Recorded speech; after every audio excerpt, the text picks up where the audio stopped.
अहम खबर से अपडेट करें और आपको बताएं, बैरिस्टर गौहर कहते हैं शाह महमूद कुरैशी पीटीआई के अहम रुकन हैं। इनकी गिरफ्तारी का मामला सुप्रीम कोर्ट को देखना चाहिए। सुप्रीम कोर्ट ने शाह महमूद कुरैशी को जमानत दी। बैरिस्टर गौहर ने कहा, साबिक वज़ीर ख़ारजा को पहले भी मुतअद्दिद बार गिरफ्तार किया जा चुका है। 3 MPO की गुंजाइश नहीं।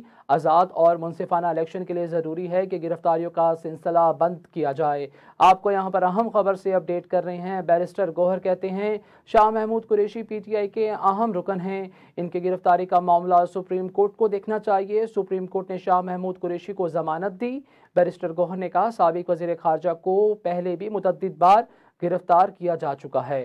मेरी गुजारिश एज चेयरमैन पीटीआई सुनी है, मैं उनके नोटिस में लेके आया हूँ कि आपकी ये आईनी और कानूनी जिम्मेदारी है कि election free, fair and transparent हो।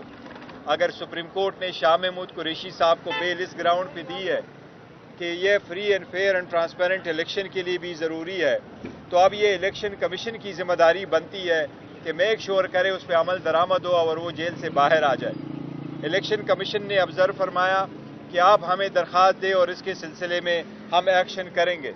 इंशाअल्लाह ताला आज ही हम उनको एक दरख्वास्त देंगे शाह महमूद कुरैशी साहब की दोबारा जेल के सिलसिले में। दूसरी, इलेक्शन कमीशन के नोटिस में मैं ये भी लाया हूँ कि हमारे जितने भी प्रपोजर सेकेंडर है उनको डराया धमकाया जा रहा है।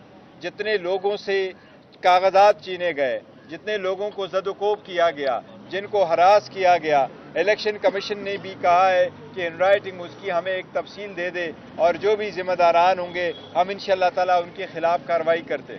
अब आगे देखते इलेक्शन कमीशन किस हद तक आगे जाता है, लेकिन इंशाअल्लाह ताला आज ही हम इलेक्शन कमीशन को